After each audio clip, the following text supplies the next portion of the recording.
তারেক রহমানের তো টার্গেট ছিল বঙ্গবন্ধু কন্যা এবং বাংলাদেশ আওয়ামী লীগ। এবং তারেক রহমানের হাত ধরে, তারও আগে বিএনপির হাত ধরে জঙ্গিরা বাংলাদেশে এবং রাজাকার আলবদর যুদ্ধাপরাধীরা বাংলাদেশে একদম শক্তপোক্ত ভাবে গেড়ে বসেছে। আজকে তারই ভয়াবহ ফলাফল ভোগ করছে বাংলাদেশের মানুষ। 21শে আগস্ট গ্রেনেড হামলা সহ জঙ্গিদেরকে নিয়ে যে সকল পরিকল্পনা, সেগুলো খুবই স্পষ্ট। এগুলো নতুন করে মানে এমন না যে আমরা বানিয়ে বলছি, তা নয়, সবাই জানে। তো সেখানে তারেক রহমানের হাত ধরে আওয়ামী লীগের ফিরে আসাটা একেবারেই একটি বিষয়। আরেকটি কথা হচ্ছে যে 5ই আগস্ট 2024-এ যে ষড়যন্ত্র, যে সন্ত্রাসী জঙ্গি হামলার মাধ্যমে বাংলাদেশ বেদখল হলো, সেখানেও কিন্তু আমরা সেই সময় শুনেছি, দেখেছি, ভিডিও ফুটেজ আছে, সাক্ষাৎকারের বক্তব্য আছে যে বিএনপি সর্বতোভাবে এই সময়ে সহযোগিতা করেছে। একটি বড় স্টেক হোল্ডার হিসেবে জামাত, শিবির, হিজবুত তাহরির, হেফাজত সহ এনসিপি সকলে মিলে একসাথে আসলে 5ই আগস্টের সেই জঙ্গি হামলায় অন্তর্ভুক্ত ছিল তারা। এবং তারেক রহমানও যে লন্ডন থেকে এর সাথে সম্পৃক্ত ছিল, সেটিও কিন্তু সেই সময় সুস্পষ্টভাবে সামনে এসছে। এবং এটি নিয়ে নানান তথ্য, নানান ভিডিও আছে বাংলাদেশে। মানে কোনোটাই মিথ্যা এখন আর মুছে দেয়া যাবে না তথ্য প্রযুক্তির এই সময়। তারপরে ধানমন্ডি 32 যখন দখল হলো, এটা তো সবাই, সেই স্লোগান তো সবার আছে, তারেক ভাই কথা দিলাম, ধানমন্ডি দখল নিলাম। এরকম আরো অনেক, যখন আমাদের আওয়ামী লীগের নেতা কর্মীদেরকে হামলা মামলা করা হচ্ছিল, মব ভায়োলেন্স করা হচ্ছিল, তখন কিন্তু আমরা দেখেছি সেখানে জামাত শিবিরের সাথে বিএনপির ছাত্রদল, যুব দলের লোকজনও ছিল। তার মানে 5 আগস্টের সাথে বিএনপি যেমন জড়িত, হামলা মামলা সবকিছুর সাথে আসলে বিএনপি জামাত তো একসাথেই ছিল এত বছর। এখন তো এরকম, এখন হয়তো এক ধরনের মান অভিমান কি এরকম একটা সিনেমা আমরা দেখছি। কিন্তু আমি আপনাদেরকে বলবো আমার নিজের জায়গা থেকে যে এটা হচ্ছে বিএনপি, জামাত, এনসিপি, এবি পার্টি, এরা সব একই জায়গার ভিন্ন ভিন্ন কিছু দল আর কি, কিন্তু বেসিকটা এক জায়গায়। এটা অনেকটা রসুন বলতে পারি আমরা। তো এই এখন এসব কথা বলে তো কোনো লাভ নেই যে নতুন করে একটা দেখানো যে তারা ভিন্ন রাজনীতি করতে আসছে। যদি তাই হতো, তাহলে উনি মঞ্চে এসে যদি জনমানুষের রাজনীতি করতে আসতেন, প্রথমেই উনি দীপু দাসের কথা বলতেন, প্রথমেই তোফাজ্জলের কথা বলতেন, মাসুদের কথা বলতেন, শামীমের কথা বলতেন, তখন পুলিশ ভাইদের কথা বলতেন, আওয়ামী লীগের নেতা কর্মীদের হত্যা, হামলা মামলার কথা বলতেন, ধানমন্ডি 32-এর কথা বলতেন। উনি বলতে পারবেন না, কারণ এগুলোর পেছনের নেপথ্যের মেটিকুলাস চক্রান্তের মাস্টার মাইন্ডের তিনিও একজন। আজকে যতই ভাব করুক যে তিনি এসব কিছু বাদ দিয়ে উনি অন্য নতুন প্ল্যান নিয়ে এসছেন, নতুন প্ল্যানের তো কিছু নেই, উনি তো এর মধ্যে ছিলেন। এখন নতুন প্ল্যান এটা হতে পারে যে আমাদেরকে মেটিকুলাস চক্রান্তের এই সেকেন্ড পার্টে এসে ওনারা হয়তো এক ধরনের বিভ্রান্তি দেখাতে পারে যে আজকে বিএনপি আলাদা, আজকে জামাত আলাদা, আজকে এনসিপি জামাত একদিকে, মোহাম্মদ ইউনূস একদিকে।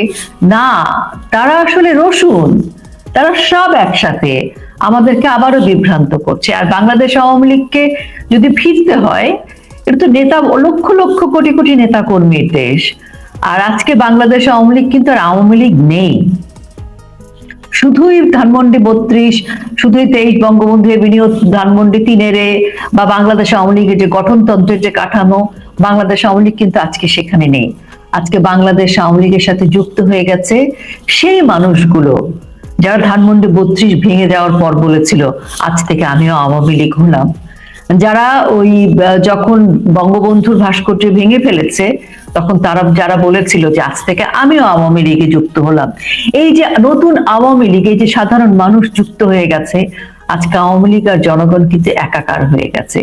দেশের 50% মানুষ, যদি কমও বলি 50% মানুষ কিন্তু এখন শক্তভাবে মানে স্পষ্ট জবাব দিয়ে দিয়েছে জুলাই সনদকে যারা প্রত্যাখ্যান করেছে সেই সংখ্যাটি কিন্তু অনেক, এবং তাদের একটাই জবাব মুক্তিযুদ্ধের সপক্ষের শক্তি, অর্থাৎ তারা বাংলাদেশ আওয়ামী লীগ, কেউ সরাসরি কেউ হয়তো পরোক্ষভাবে, কিন্তু এই যে মুক্তিযুদ্ধের চেতনার পক্ষের শক্তিটাই তো বাংলাদেশ আওয়ামী লীগ। তাহলে বাংলাদেশ আওয়ামী লীগ কি কাগজে কলমে কোনো রাজনৈতিক দল, শুধুই কি একটা নৌকা? না, এই নৌকাটা মানেই হচ্ছে মুক্তিযুদ্ধের চেতনা, আর এই মুক্তিযুদ্ধের চেতনা এখন সকলে ধারণ করছে। কাজে বাংলাদেশ আওয়ামী লীগ আর এখন সেই কাঠামোর মধ্যে নেই, সাধারণ মানুষের মধ্যে পৌঁছে গেছে। এই দলকে তারেক রহমান ফিরিয়ে আনবে? তারেক রহমানের সেই শক্তি বা সে ভালোবাসা হৃদয় কোথায়? এই জিনিসটা কিভাবে ছড়ালো, কিভাবে? আজকে জানেন, আমাদের খুব প্রিয় একজন উপস্থাপক তিনি আমাকে ফোন করেছেন, এই যদি হয় তাহলে আমাদের রোলটা কি হবে? উনিও তারেক রহমান যদি আওয়ামী লীগে ফেরত আনে, তারেক রহমানের কারণে যদি আওয়ামী লীগ ইলেকশনের সুযোগ পায়, আমাদের রোলটা কি হবে? তবে একটা বিষয় আছে ভাই, সেটা হচ্ছে যে জুলাই আন্দোলন তারা যে বলে যে তারা আন্দোলন করেছে, বিপ্লব করেছে, কি কি সব বলে, এই যে শব্দগুলোকে যে তারা বাংলাদেশের মাঠে ছড়িয়ে দিয়েছে, এর পেছনে একটাই কারণ, তারা তথ্য প্রযুক্তি যেটা বঙ্গবন্ধু কন্যা দিয়েছিলেন বাংলার মানুষকে, সেটাকে তারা এমন ভাবে ব্যবহার করেছে যে আপনি আমিও কিন্তু ধোঁকা খাচ্ছি, জুলাইতে ধোঁকা খেয়েছে বাংলার মানুষ, এবং এখন নতুন আরেকটি ধোঁকাকে তারা কিন্তু মার্কেটে পাঠিয়েছে। এবং এই যে বট বাহিনী আছে, এই যে বিশাল প্রচারণায় যে বাজেট আছে ডক্টর মোহাম্মদ ইউনূসের, তারা কিন্তু তাদের পরিকল্পনাগুলোকে মানুষের মাথার মধ্যে খুব সূক্ষ্মভাবে ঢুকিয়ে দিতে পারে, কারণ প্রচার যন্ত্রটা কেমন করে যেন তারা একটা মেকানিজম তৈরি করেছে। আপনি দেখবেন জুলাইতে তারা যে সকল স্লোগান দিয়েছে সেগুলো মুক্তিযুদ্ধের স্লোগান, বঙ্গবন্ধুর স্লোগান, বঙ্গবন্ধুর ভাষণের অংশ, তো সেটা দিয়ে কিন্তু আমাদেরকে সাধারণ মানুষকে কিন্তু ধোঁকা দিয়েছে। আর আজকে ধোঁকা দিচ্ছে কি করে? যে তারেক রহমান যে 21শে আগস্ট গ্রেনেড হামলা অর্থাৎ সন্ত্রাস বিরোধী আইনে যে আসামি, যাকে ইউনূস মানে পক্ষপাতিত্ব বলি বা অন্যায়ভাবে বাংলাদেশের মানুষের সাথে বিশ্বাসঘাতকতা করে যাকে তিনি মুক্ত করে দিয়েছেন, সেই তারেক রহমান আওয়ামী লীগ যে একটা মুক্তিযুদ্ধের চেতনার দল, সেই দলকে রাজনীতিতে ফিরিয়ে আনবে। বিএনপি যে জুলাই সনদের সাথে একসাথে থেকে মুক্তিযুদ্ধের চেতনার বিরুদ্ধে দাঁড়িয়েছে, যখন বাংলাদেশে মুক্তিযোদ্ধারা মানে নিপীড়িত হয়েছে, নির্যাতিত হয়েছেন, যখন মুক্তিযোদ্ধাদের সনদ বাতিল হয়েছে, স্থাপনা ধ্বংস হয়েছে, তখন তো তারেক রহমান কোনো কথা বলেননি। তিনি তো তার বাবার পক্ষে দাঁড়াতে পারেননি, তার বাবা তো একজন মুক্তিযোদ্ধা, তো সেই মুক্তিযোদ্ধা বাবাকে রক্ষা করতে হলেও তো তিনি মুক্তিযুদ্ধের পক্ষে দাঁড়াতেন, তো সেখানেই তো তিনি ব্যর্থ হয়েছেন। তিনি তার মা যখন অসুস্থ শুরুতে আসতে পারেননি, তাকে অনেক রকম মেকানিজম করে, অনেক নিরাপত্তা দিয়ে, ওনার অনেক হিসেব নিকেশ করে আসতে হয়েছে, উনি হিসেব নিকেশ করে তবে এসেছেন। তো যে মানুষটি মায়ের জন্য, পিতার জন্য সকল কিছু ত্যাগ করতে পারে না, সে বাংলাদেশ আওয়ামী লীগকে রক্ষা করবে? উনি তো নিজেকেও রক্ষা করতে ব্যর্থ। যদি নিজেকেও রক্ষা করতে পারতেন তাহলে তখন তো মুচলেখা দিয়ে যেতেন না। এখনো আমার ধারণা আনঅফিসিয়ালি কোনো না কোনো মুচলেখায় তিনি আছেন। আরেকটা বিষয় ধরেন, তার তিনি নিজে বললেন তার আশাটা তার একক সিদ্ধান্তের উপর নির্ভর করে না। তারপরে বারবার বলা হলো তিনি টেবিল পাসের আবেদন করেন নাই, ইত্যাদি ইত্যাদি। পরে টেবিল পাসের আবেদন করা হলো, টেবিল পাস নিয়ে আসলেন। তিনি একজন ব্রিটিশ নাগরিক,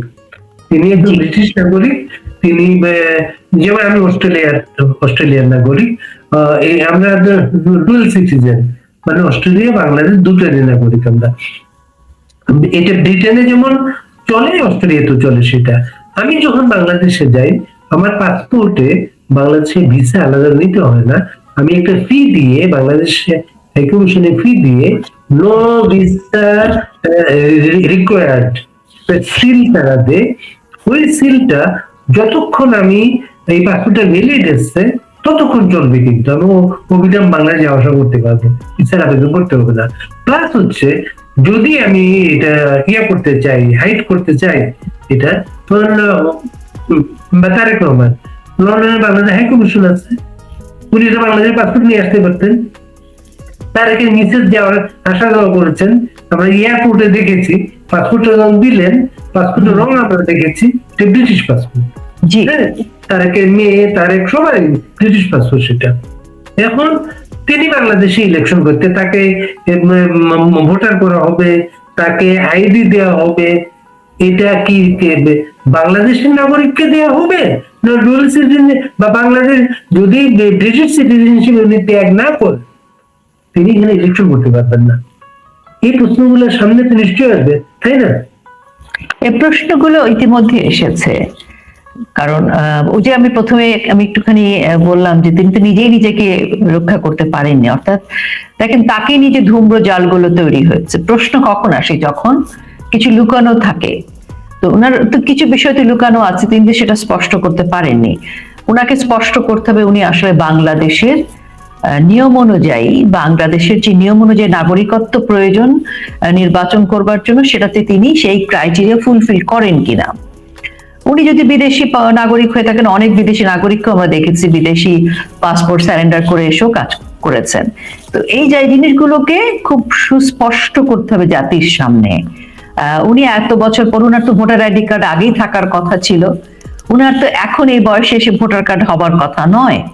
তাহলে কি উনার আগের ভোটার কার্ডটি বাতিল হয়ে গেছে? বাতিল কেন হবে? ভোটার কার্ড তো বাতিল হবার কথা নয়, পাসপোর্টের ডেট চলে যেতে পারে। তো এই প্রশ্নগুলো সামনে ক্রাইসিস আছে। ক্রাইসিসটা হচ্ছে, যদি একটা মানুষ গিয়ে একটা দেশের রাজনৈতিক আশ্রয় চায়, সে কি করতে হয়, তার দেশটা সম্পর্কে যত খারাপ কথা লিখতে হয়, আমার দেশটা এইরকম ভয়ঙ্কর খারাপ, এই দেশে মানুষ থাকে না, থাকা যাবে না, এসব কথা বলে তার পাসপোর্টটা সারেন্ডার করে, রিফিউজি যেটা অ্যাসাইলাম নেওয়া, সারেন্ডার করে অ্যাপ্লাই করতে হয়। সারেন্ডার যখন করা হয় তখন ওই কর্তৃপক্ষ সেই পাসপোর্টের সিল মারে, নো মোর ফ্লাইং, এই পাসপোর্ট দিয়ে আর কোনো ইয়ে করা যাবে না। তখন এই পাসপোর্টটা তারা জমা নেয়। তারেক রহমানের ক্ষেত্রে হয়েছিল, যেটা আমরা কম শুনি নাই, তারেক রহমানের পাসপোর্ট গুলা ব্রিটিশ হোম অফিস পাওয়ার পরে এই 3টে পাসপোর্ট তারা পররাষ্ট্র মন্ত্রণালয়ের মাধ্যমে বাংলাদেশ হাই কমিশনকে জমা দিয়েছে। তারা এই পাসপোর্ট গুলা বাংলাদেশের স্বরাষ্ট্র প্রতিমন্ত্রী, পররাষ্ট্র প্রতিমন্ত্রী শাহরিয়ার তখন পার্লামেন্টে বলেছেন, এরকম লন্ডনে বাংলাদেশ হাই কমিশনের মাধ্যমে 3টে পাসপোর্ট আমাদের পররাষ্ট্র মন্ত্রণালয়ে এসেছে, মানে তিনি বাংলাদেশ ত্যাগ করেছেন, বাংলাদেশের নাগরিকত্ব, বাংলাদেশের পাসপোর্ট সমস্ত ত্যাগ করেছেন, মানে তার আইডিও থাকার কথা না, কোনো কিছু থাকার কথা না, তিনি সবকিছুই পাবেন, কিন্তু তাকে স্পষ্ট করে সত্য কথাটা বলতে হবে। আপনার সাথে আপনার সাথে আমার বন্ধুত্ব হবে, আমি যদি আপনার সাথে মিথ্যা কথা বলি, বন্ধুত্ব হবে না, সত্য কথা বলতে হবে সবসময়। হ্যাঁ, একটা দেশের মানুষের সাথে, দেশের মানুষকে আগে স্পষ্ট সত্য কথা বলতে হবে, আমি ব্রিটিশ নাগরিকত্ব ত্যাগ করে আমরা এসেছি, এই কাগজটা সব করতে হবে কিন্তু মানুষের কাছে। মানে উনাকে খুব সোজা হিসাব যে আমি রোকেয়া প্রাচী, আমি বাংলাদেশের নাগরিক, এটা আমার আইডি, আমি এই আমার পরিচয়। তো উনার যা পরিচয়, উনার যা ব্যক্তিগত যে আইডেন্টিটি একটা মানুষের যেটা থাকে, সেটা যদি উনার না থাকে সেটা উনাকে বলতে হবে।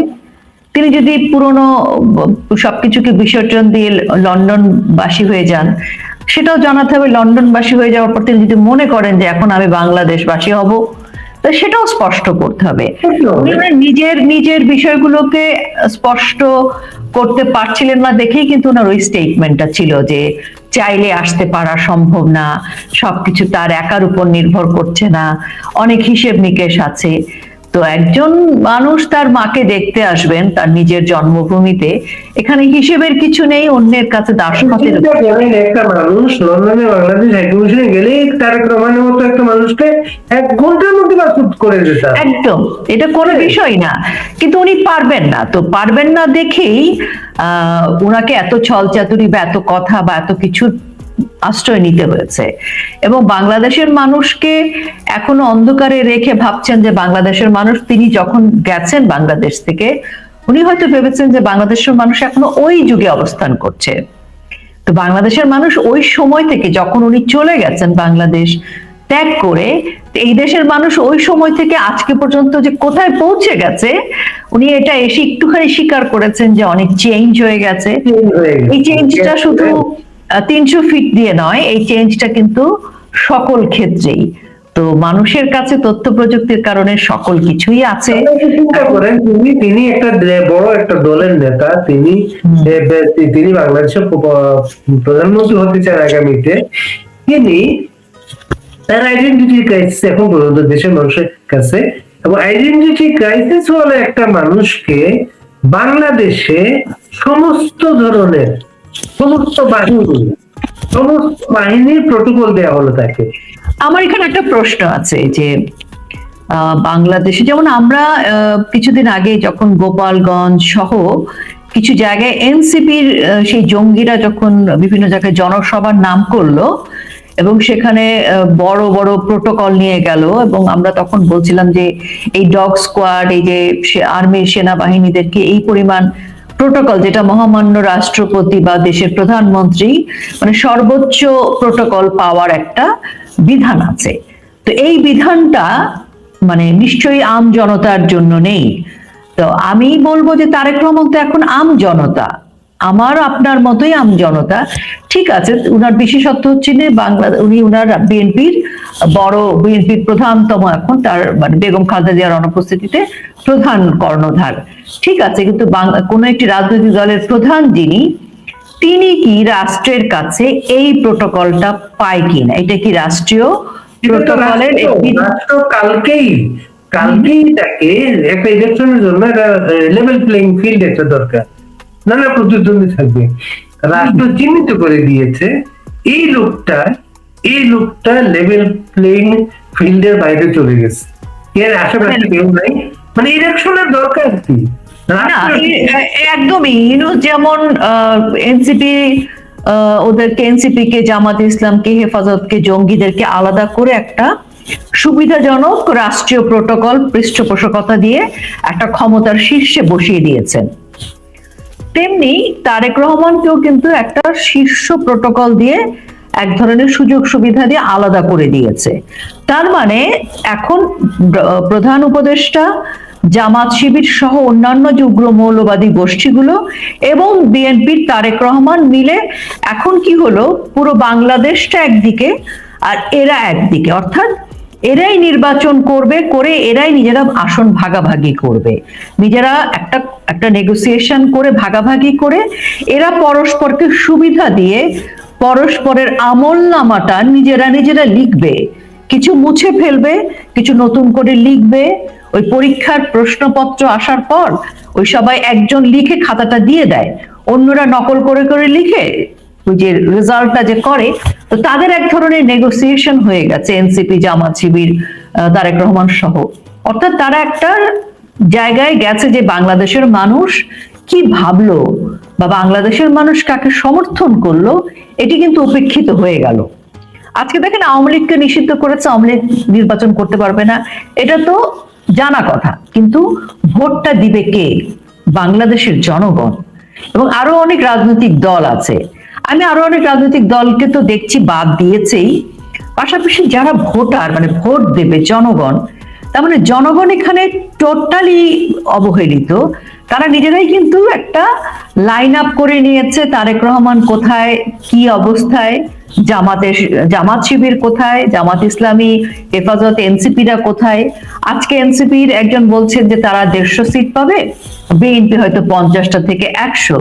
ওই যে 150 সিটের হিসাবটা সে দিচ্ছে, এই হিসাব এলো কোত্থেকে? এনসিপি তো আমরা দেখেছি যে কিছুদিন আগেও বিএনপি জামাতের সাথে দর কষাকষি করছিল, 10টা সিট না 15টা সিট, তারপরে 8টা সিট না 12টা সিট। এখন এর মধ্যে এনসিপির ওরা হিসেব করছে যে ওরা 150 সিট পাবে। এখন জামাত ইসলামে কি ইউরোপীয়রা পছন্দ করবে না দেখে নাহিদ ইসলামকে সামনে আনবে, নাকি ডক্টর মোহাম্মদ ইউনূস সামনে থাকবে? আচ্ছা, নির্বাচন না হলে কি হবে? নির্বাচন না হলে ডক্টর মোহাম্মদ ইউনূস প্রলং করবেন তার ইন্টারিম গভর্নমেন্টের সময়সীমাকে। তো এর মধ্যে তারেক রহমানের যে আবির্ভাব, নতুন করে তাকে আবির্ভাব করা হলো, সেটা আরেকটা নেগোসিয়েশন ডক্টর মোহাম্মদ ইউনূসের। এজন্যই বলছি এটা মেটিকুলাসলি চক্রান্তের পার্ট 2 চলছে। আবির্ভাবটা দেখেন, আবির্ভাব, তারেক রহমান অনেকদিন পর বাংলাদেশে এসেছেন, বিএনপির অনেক প্রস্তুতি ছিল তাকে নিয়ে, বিএনপি একটা বড় সমাবেশ করেছে সেখানে, বড় সমাবেশের পরে মানে আপনার শেষ ভালো যার সেটাও তো ভালো, সমাবেশটা পরে সেই 300 ফিট এলাকার যে আবর্জনার ভাগার সমস্ত 148 টন। হ্যাঁ, সমস্ত ভালোটা তারা নিজেরা পণ্য করে দিলে এইভাবে। আমার দেশ পত্রিকারই নিউজ 148 টন, সেটা সিটি কর্পোরেশনের যারা কর্মীরা পরিষ্কার করছে। ওদিকে তারেক রহমানের দলের কয়েকজন ফটো সেশনও করেছে, তারা পরিষ্কার করছে। এবং তারেক রহমান আসবার কারণে তাদের কর্মীরা একটা ঢাকার বাইরে থেকে একটা ট্রেনে করে আসবেন এবং সেই ট্রেনের কোনো সময়সীমা থাকবে না, নিজেদের ইচ্ছে মতো সময়সীমা সেট করার কারণে যেহেতু গেটম্যান ছিলেন না রেল লাইনে, একজন ব্যক্তি কিন্তু সেখানে কাটা পড়ে মৃত্যুবরণ করেছে। এবং তারেক রহমান ঢুকবার সাথে সাথে কিন্তু বিভিন্ন এলাকায় ছাত্র দল যুব দলের কিন্তু তাণ্ডব বেড়ে গেছে। চাঁদাবাজি দখলবাজি তো শুরুতেই ছিল, এখন আরো তাণ্ডবটা বেড়েছে। আমি যেটা বলতে চাই, যেটা আমার কাছে সবচেয়ে বেশি আতঙ্কগ্রস্ত মনে হচ্ছে, সেটি হচ্ছে, দেখেন আমরা সবাই জানি, এটা হয়তো কেউ স্বীকার করবে কেউ করবে না, বিএনপি জামাত সবসময় একসাথেই ছিল, সবসময়। এবং জামাত ক্ষমতার যতবার ছিল সেটা বিএনপির সাথেই ছিল। তো কাজে এই যুগলবন্দি কোনোদিন শেষ হবার নয়। এখন এই যুগলবন্দির সাথে এই মুহূর্তে বাংলাদেশে কারা যুক্ত হয়েছে, আরো মানে এমন কিছু জঙ্গিরা এসেছে যারা বিভিন্ন দেশে জঙ্গি রাষ্ট্র মানে জঙ্গিদেরকে নিষিদ্ধ করা, শেষ করে বিখ্যাত জঙ্গিরা এখন ঢাকা শহরে আছে, বড় বড় সন্ত্রাসীরা এখন ঢাকায় আছে, কারাগার থেকে মুক্ত হয়ে গেছে জঙ্গি সন্ত্রাসী ক্রিমিনালরা, মোস্ট ওয়ান্টেড সব সন্ত্রাসীরা, তারা সবাই এখন একজোট। এই যে একটা গ্রুপ একদিকে হয়ে গেছে, যেটাকে এখন যার যেখানে ইচ্ছা মব ভায়োলেন্স হচ্ছে। দীপু দাসের পরে কিন্তু অমৃত মন্ডল ঘটেছে আরেকটি ঘটনা, সেখানে রাষ্ট্র বলছে প্রেশার গ্রুপ। আমি বলছি যে এই যে দেশটায় তারা একটা সাইড নিয়ে নিল, এই যে একটা গোষ্ঠী আবার এক হয়ে গেল, উগ্র মৌলবাদ গোষ্ঠী আমি বলবো, কারণ বিএনপি আজকে যত কথাই বলুক, বিএনপি তো বলতে মানে এটা বলার অপেক্ষাই রাখে না যে তারা এর বাইরে আছে। এই অভিনয় কতক্ষণ থাকবে? এনসিপি এতদিন অভিনয় করেছে না, এনসিপি তো জামাতের অংশই ছিল। তো এখন আমার কেন জানি মনে হচ্ছে যে বাংলাদেশের সামনে আসল চ্যালেঞ্জটা আসছে, কারণ এখন পুরো একটা সাইডে এই এই উগ্র মৌলবাদ এবং মুক্তিযুদ্ধের চেতনার বাইরের যারা, তারা সবাই একজোট হয়ে গেছে। এটা কিন্তু তারেক রহমানের আশা। দেখেন জামাত ইলেকশন ছাড়া তো ক্ষমতা এনজয় করছে দেশে এখন, নানা জায়গায় এটা, এবং ইলেকশনে তারা পোলিং এর জন্য সব সেট করা, তারা মনে করছে তারা ক্ষমতায় যে কোনো ভাবে ইলেকশন ইঞ্জিনিয়ারিং করেও বলেছে, ইঞ্জিনিয়ারিং করলেও অপরাধের ব্যাপার না, তারা বলেছে এটা, তারা এই সুযোগটা তারা পাবে। এবং তারেক রহমান গতকালকে যখন ঐক্যের কথা বললেন একটা জায়গায়, এবং তার প্ল্যানের কথা বললেন, কোন পত্রিকা দেখলাম বাংলার মার্টিন লুথার শিরোনাম করেছে তাকে আর কি। সেখানে যে জামাত যেখানে সে ক্ষমতায় যেতে চায়, জামাত আমি কালকে বলেছেন তাদের কি ঐক্যের কথা বলেছেন, যে কিসের ঐক্য আমরা নজর রাখ, উনি একটা হুমকি দিয়ে দেখেন সেখানে। এখন জামাত যেখানে ক্ষমতায় যেতে চায়, এখানে ইসলামী স্বাতন্ত্র আন্দোলন মানে সমাবেশটাকে কাউন্টার করার জন্য সমাজ কর্মসূচি দিয়েছে তারা। এখন তারা কি সাজানো, না তারা একটা দ্বন্দ্বে যাচ্ছে খুব তাড়াতাড়ি? আমি তারেক মানে বিএনপি এবং জামাত ইসলামী দুজনকেই কখনোই বিশ্বাস করি না। এই কারণে, যারা নিজের জন্মভূমির সাথে গাদ্দারি করতে পারে তারা যে কোনো ছলচাতুরি অভিনয় করতেই পারে। দেখেন, তারা এখন পাল্টাপাল্টি যে সমাবেশের কথা আপনি বললেন, এটা আর কিছুই না, এটা হচ্ছে পুরো বাংলাদেশের রাজপথটা তাদের নিয়ন্ত্রণে রাখা। তারা এটা করবে এবং এইভাবেই মহড়া দিয়েই পুরো মাঠটা তাদের কাছে থাকবে। জামাতের হাতে থাকুক বা বিএনপির হাতে থাকুক, মাঠ তাদের হাতে থাকবে, অন্য কাউকে আর তারা নামতে দেবে না। এবং এই গ্যাপের মধ্যে আপনি দেখেন ঠিক আগের মতোই জবাই চলছে, গণপিটুনিতে হত্যা চলছে, প্রায় 8,500 থেকে 10,000-এর সংখ্যায় এসে দাঁড়িয়েছে, যেখানে অপারেশন ডেভিল হান্ট 2 নামে আওয়ামী লীগের নেতা কর্মীদেরকে অ্যারেস্ট করা হচ্ছে। এই যে খুবই মানে পাশাপাশি দুটো প্যারালাল লাইন চলছে বাংলাদেশে। এর অর্থটা কি? আজকে ডেইলি স্টার, প্রথম আলো, ছায়ানট সহ যেসব ঘটনাগুলো ঘটলো সেটা তো দীর্ঘ সময় ধরে ঘটেছে। হাদি এমন কি গুরুত্বপূর্ণ ব্যক্তি যে হাদির জন্য এগুলো ঘটতে হবে?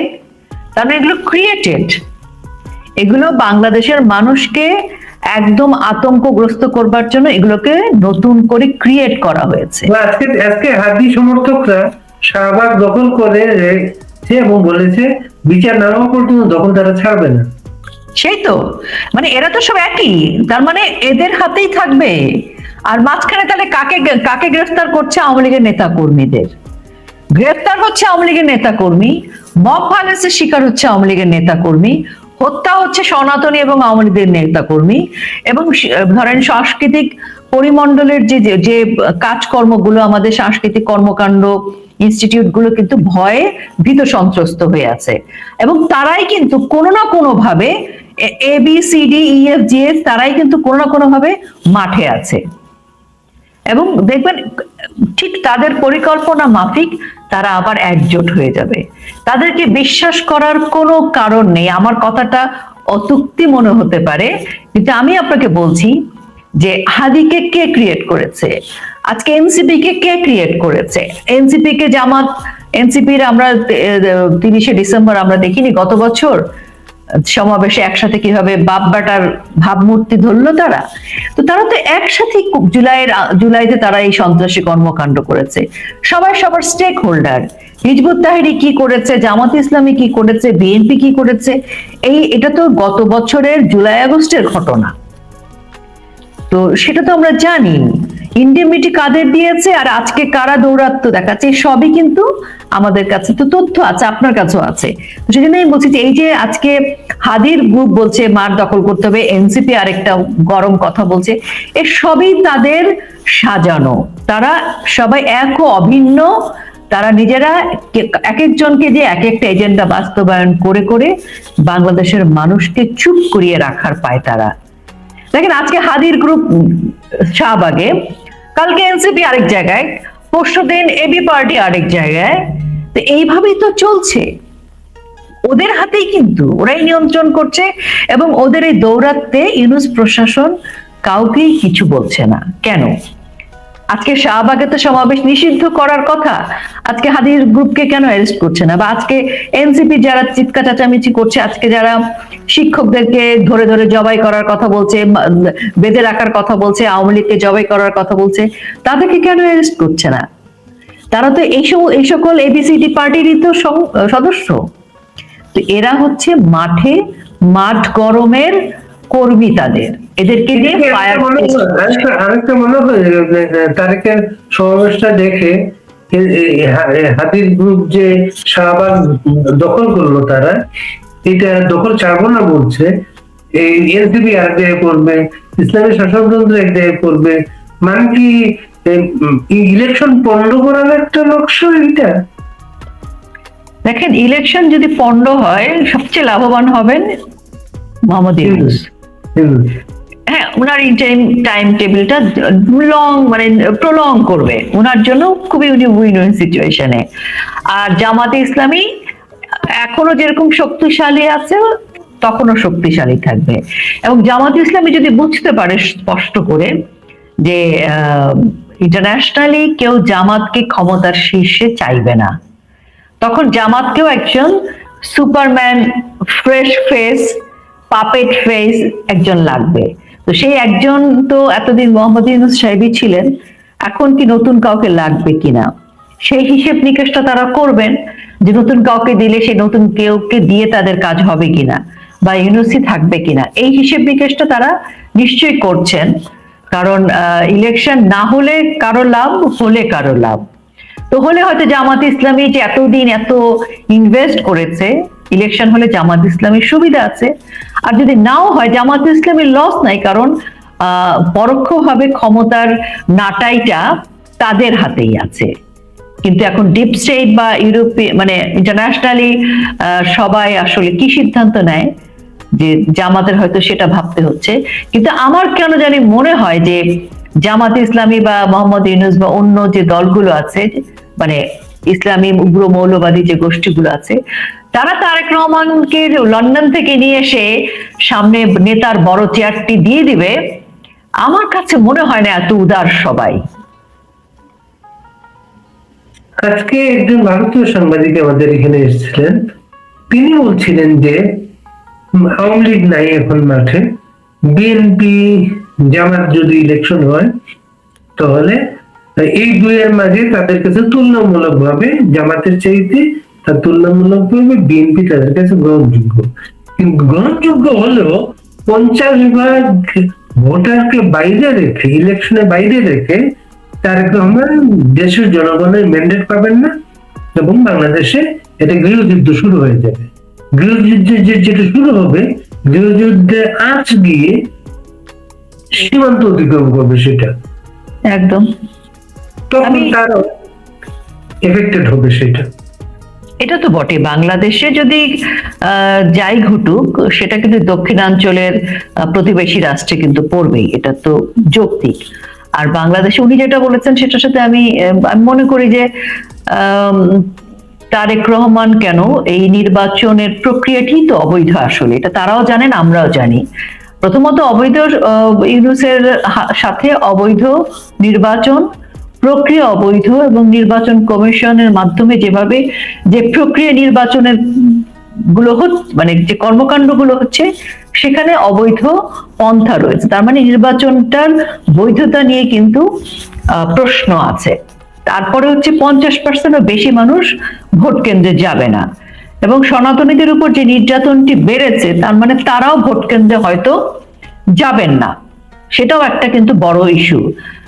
তো এর মধ্যে জামাতে ইসলামী, মোহাম্মদ ইউনূস, ওনারা কিন্তু ক্রিয়েট করেছেন ভারত বাংলাদেশে একটা বিদ্বেষের সেন্টিমেন্ট, কিন্তু তারা একটু পরপর তাদের প্রয়োজন অনুযায়ী কিন্তু উস্কে দিচ্ছেন। আবার সনাতনীদের উপরে, রিলিজিয়াস মাইনরিটিকে কিন্তু অ্যাটাক করার বিষয়টাও কিন্তু, এটাও যেন তাদের রাজনৈতিক পলিসির মধ্যে ভারত বিদ্বেষ এবং রিলিজিয়াস মাইনরিটির অ্যাটাকিং এর বিষয়টা যেন একটা হিসেব নিকেশ করে তারা কিছুদিন পর পর এটাকে মাঠে ছাড়ছে। এটি যেমন একটা বড় ইস্যু হিসেবে থাকছে মাঠে সেই শুরু থেকেই। পাশাপাশি যখন ভোটাররা থাকছেন না, তখন এই ভোটটা আসলে যেদিকে যাচ্ছে এবং যে পরিবেশটা এখন বাংলাদেশে, আপনি দেখবেন তারাই কিন্তু মানে চান্স পেলেই বলছে ভোটের পরিবেশ নেই। মাহমুদুর রহমান বলেছেন হাদি ছাড়া নির্বাচন হবে না। তার মানে নির্বাচন হবে না বা নির্বাচনের পরিবেশ নেই, এই কথাগুলো ইতিমধ্যে তারা কয়েক দফা বলে ফেলেছেন। অর্থাৎ প্রয়োজন হলে নির্বাচনটা বানচাল করবে, সেই ধরনের একটা আভাস বা পরিবেশ পরিস্থিতি তারা মাঠ পর্যায়ে তৈরি করে রাখার চেষ্টা করছেন। তার মানে তারাও এখন হিসেব নিকেশে আছে, তাদের নির্বাচন করলে তাদের বেশি সুবিধা নাকি নির্বাচন না করলে বেশি সুবিধা, এই হিসেব নিকেশটা তাদের চলছে। আপনি দেখবেন নির্বাচন নাও হতে পারে, কারণ 50%, এটা খুবই সহজ হিসেব, 50%-এর বেশি মানুষ নির্বাচন থেকে বঞ্চিত থাকছে। তো সেই নির্বাচনে তারেক রহমানের অবস্থানটা কোথায় কি দাঁড়াবে? অর্থাৎ তারেক রহমান যাদের সাথে নির্বাচন করে, যাদের সাথে জোট করে তিনি যে ক্ষমতায় যাওয়ার পরিকল্পনা করছে, তখন সেটার আসলে ভবিষ্যৎটা কি, সেটা কতদূর সাস্টেইন করবে, এই হিসেবটা বিএনপি রাজনীতিতে আছে কিনা আমার এই মুহূর্তে সন্দেহ আছে। কারণ ডক্টর মোহাম্মদ ইউনূস যে টোপটা দিয়েছে তাকে, এখন যে নিরাপত্তা বেষ্টনী তৈরি করেছে, এটা তো অস্বাভাবিক, এটা তো প্রতিনিয়ত সম্ভব না, এটা বোঝাই যায়। তাহলে যাকে এইরকম নিরাপত্তা দিতে হয়, সে কি আসলে বাংলাদেশের রাজনীতি করার জন্য উপযুক্ত সময়, উপযুক্ত জায়গায় আছেন কিনা? সেই প্রশ্নটাও কিন্তু থেকে যায়, এবং তার জীবনের নিরাপত্তাহীনতা এতটাই স্পষ্ট করে সবার কাছে প্রমাণ করে দিয়েছে যে এতখানি নিরাপত্তা দিতে হয়েছে। আমার কাছে মনে হয় যে এই মুহূর্তে আমরা কিন্তু অনেকগুলো প্রশ্নবোধকের জায়গায় দাঁড়িয়ে আছি, এবং সেটা ক্রিয়েটেড বাই মোহাম্মদ ইউনূস। বাংলাদেশের সবচেয়ে বেশি বিক্রয় হয় যে পত্রিকাটা সেই প্রথম আলো। সেই প্রথম আলোর অনেকগুলো রিপোর্ট অনলাইনে ভাসছে। জি, 111-এর সমকার রিপোর্ট এগুলা সব। তারেক রহমানের ছবি, তারেক রহমানকে রেলের পোশাক পরে আদালতে নেওয়া হচ্ছে, তারেক রহমানের দুর্নীতি এবং সবার দুর্নীতির খবরগুলা, জজ মিয়া নাটক, গ্রেনেড হামলা, সমস্ত গুরুত্বপূর্ণ রিপোর্ট গুলা কিন্তু প্রথম আলো। সেই পত্রিকাগুলা প্রথম আলোর সবাই কিভাবে হিথ্রো এয়ারপোর্ট থেকে বেরোচ্ছেন, তারপরে বিমানে বসে কি করছেন, বিমানে বসে কি স্ট্যাটাস দিচ্ছেন, তারপরে নামলেন ভিআইপি লাউঞ্জে নেতা কর্মীদের সাথে আলিঙ্গন, তারপরে তার সাথে কয়বার আলিঙ্গন, সব আলিঙ্গনের পরে কারা হাত ধরলেন। কিন্তু আমাদের অনুসন্ধানী রিপোর্ট গুলার একটা রিপোর্টও আমরা পেলাম না, যেটা এই যে বিমানের যে বিমানে উনি আসলেন, এই টিকিটটা তারা 3 জন বিড়াল সহ 4 জন, কিন্তু তারা এসেছেন 4 জন, 3 জন মানুষ একটা বিড়াল, 4টি প্রাণী ভিভিআইপি মর্যাদায় আছেন। বাংলাদেশ বিমান তাদেরকে কি টিকিট গুলো উপহার দিয়েছে না টিকিট গুলো কিনেছেন, সেই রিপোর্টটা কিন্তু আমরা দেখি নাই। হয়তো কোনো একটা অনুসন্ধানে রিপোর্ট আসবে সেটা, যে এই যে সাংবাদিকতা আমাদের সর্বশেষ হয়েছে, তিনি বাসায় পৌঁছেছেন, হ্যাঁ বাসায় পৌঁছেছেন, তারপর আজকে যে উনি এদিকে যাচ্ছেন ওদিকে যাচ্ছেন, এবং যানজটে ঢাকা শহর ভিভিআইপি মুভমেন্টে সব কিন্তু একটু হয়ে যায়। সেইটা এই বিষয়গুলো তাকে কি জনবিচ্ছিন্ন করছে প্রথম দিন থেকে? আমি আপনার সাথে খুব একমত, জনবিচ্ছিন্ন তো বটে। আরেকটি ব্যাপার খেয়াল করেন আপনি, দেখেন উনি অনেকদিন থেকে আসবে আসবে বলেছেন, আর মা অসুস্থ। আমার কাছে যেটা মনে হচ্ছে যে আমি অন্য কিছু বুঝি না, আমি খুব বাঙালি, এবং আমি খুব বাঙালিরা খুব আবেগী হয়, আমি খুব আবেগী বাঙালি। আমার কাছে মনে হচ্ছে যে মা অসুস্থ, এটা হচ্ছে প্রথম শর্ত বাংলাদেশে ফেরার। মা অসুস্থ একদম, এটার সাথে কোনো হিসেব নিকেশ নেই, উনি ফিরবেন। কিন্তু আমরা দেখলাম যে উনি মায়ের অসুস্থতার চাইতে উনি হিসেব নিকেশটা করেছেন অন্য ক্ষেত্রে বেশি, সেটি সবার চোখের সামনে স্পষ্ট নজির আছে। তো কালকে ছিল বড়দিন, খ্রিস্ট ধর্মের সবচাইতে বড় উৎসব, এবং সারা বিশ্বে এটা খুব ভীষণ সুন্দরভাবে তারা পালন করে, এবং এটা সকল ধর্মাবলম্বী মানুষরাও কিন্তু এনজয় করে। এবং সারা পৃথিবীতে এই মানে ক্রিসমাসের ছুটি, এই সময় মার্কেটগুলোতে সেল বাড়ে, খাবার দাবার সাজানো গোছানো, এবং এটা অন্যরকম একটা আমেজ থাকে। বাংলাদেশেও এটা এরকমই হয়। সেই দিন ওনার বাংলাদেশে আসতে হবে কেন? উনি 24 তারিখে আসতে পারতেন, 26 তারিখে আসতে পারতেন, উনি 22 তারিখে আসতে পারতেন, 23 তারিখে আসতে পারতেন। উনি বড়দিনেই কেন? আপনি দেখেন বড়দিনে আসার কারণে কি হয়েছে, সারা বাংলাদেশ থেকে তার ছাত্রলীগ, তার ছাত্রদল, যুব দলের ছেলেদের যে তাণ্ডব, যে দৌরাত্ম্য, ঢাকা শহরের রাস্তাঘাট তছনছ করে ফেলেছে। এবং তাকে নিরাপত্তা দেওয়ার নাম করে কি হলো, আমাদের সেই ধর্মীয় উৎসবটা, সেই আমাদের সেই খ্রিস্টীয় ধর্মাবলম্বী ভাইদের যে উৎসব, সেটি কিন্তু তারা খুব নিরবিচ্ছিন্ন ভাবে করতে পারেনি। তাদের ওই সাহসটাও নেই, বা আমাদের সাংবাদিকতার সেই জায়গাটিও এখন আর নেই যে এটিকে নিয়ে কেউ 2টা লাইন লিখবে। আপনি খেয়াল করেন তারা এতটাই মানে নীরব হয়ে নীরবে নিভৃতে গেছে যে কথাটি কোথাও উচ্চারণও হয়নি। মানে মানে যে অবস্থাটা হয়েছিল তাতে তো উৎসবের দিনে তার মুভমেন্ট নয়, এটা যদি কেউ ঈদের দিন যদি কেউ করতো, বিশাল একটা দাঙ্গা হয়ে যেত দেশ। আমি এটাই বলছি, তাহলে ওনার হিসেবটা কি? উনি না মায়ের আবেগে আবেগ তাড়িত, না একটা একটা গোষ্ঠীর ধর্মীয় উৎসবের আবেগে আবেগ তাড়িত, না বাংলার জনগণের আবেগে আবেগ তাড়িত। উনি এসে কিন্তু কিছুই বললেন না, উনি ওনার প্ল্যানের কথা বললেন। এমন কি প্ল্যান যে প্ল্যানের অংশ হয় না আমাদের মৃত মানুষগুলো? উনি তো কাউকে স্মরণ করলেন না, কারো প্রতি শ্রদ্ধা জানালেন না। তিনি বাংলাদেশের কোনো একটি অনিয়ম বা বৈষম্য নিয়ে কথা বললেন না। তো যাই হোক, আমার কাছে যেটা মনে হচ্ছে, সাংবাদিকতার কথা তো আপনি তুলেন, আপনি নিজেও সাংবাদিক। যে প্রথম আলো ডেইলি স্টার, সেখানে কিন্তু তারেক রহমানের দুর্নীতি, তারেক রহমানের সন্ত্রাসী কর্মকাণ্ড, জঙ্গিদের সাথে সম্পর্ক, 10টা কষ্ট মামলা, 21শে আগস্ট গ্রেনেড হামলা, হাওয়া ভবন 10%, অমুক অমুক অমুক অমুক, এই নিউজগুলো মানে প্রথম আলো ডেইলি স্টারের যে নিউজ, সেটিও কিন্তু সামাজিক যোগাযোগ মাধ্যমে ঘুরছে। পাশাপাশি ডেইলি স্টার আর প্রথম আলোর মানে সেই সেলিব্রিটি প্রধান দুই মহা পরিচিত মুখ, দুজন বড় সম্পাদক অনেক বিগলিত হয়ে হাত কচলে কচলে যেভাবে কথা বলছেন, আমার মনে হচ্ছে জীবদ্দশা এটাই দেখা বাকি ছিল। এটুকুই দেখা বাকি ছিল যে প্রথম আলো ডেইলি স্টার এরকম কচলা কচলিতে যাবে। তারাও তারেক রহমান এবং বিএনপির ছাত্র দল যুব দলের প্রশংসা করবেন। ওনারা কি দেখেননি 5 তারিখে কি ঘটেছে, তারপরে কি হয়েছে, এখনো কি হচ্ছে? কিন্তু ওই যে প্রথম আলো ভয় পেয়েছে অথবা টাকা পেয়েছে। এখন তো এভাবেই বলবো, শুনতে খারাপ লাগবে, ওনারা মনে করবে যে রোকেয়া আপা কি বাজে কথা বলছে।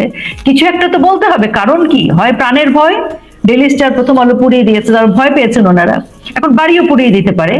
কাজে ওনারা সাবধান হয়েছেন, বুদ্ধিমান হয়েছেন, প্রশংসা শুরু করেছেন। তো এই হচ্ছে বাংলাদেশের অবস্থা।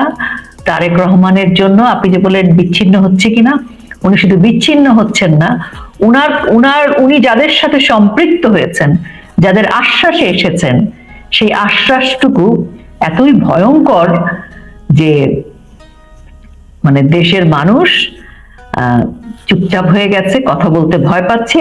প্রথম আলো ডেইলি স্টারের মতো সম্পাদকরাও একদম ভিন্ন সুরে কথা বলছে, যে সুরটা ঠিক সারেগামাতে লাগছে না, চোখে লাগছে, কানে লাগছে না।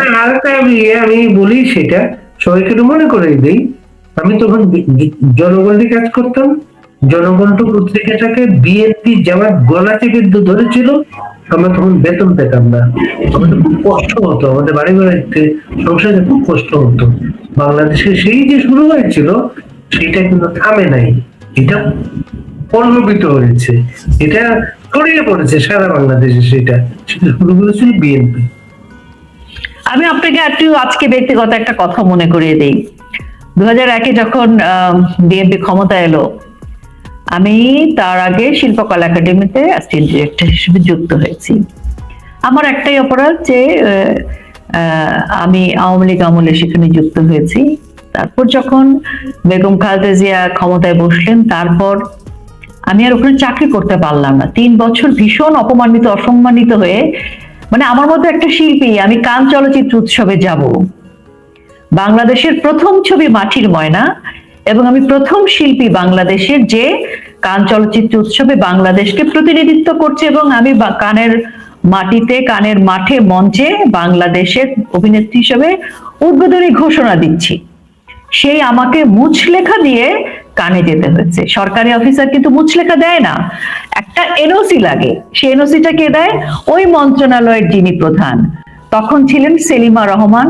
তখন সংস্কৃতি মন্ত্রণালয় ছিল না, ছিল যুব ও ক্রীড়া ও সংস্কৃতি, কিরকম এরকম একটা নাম ছিল।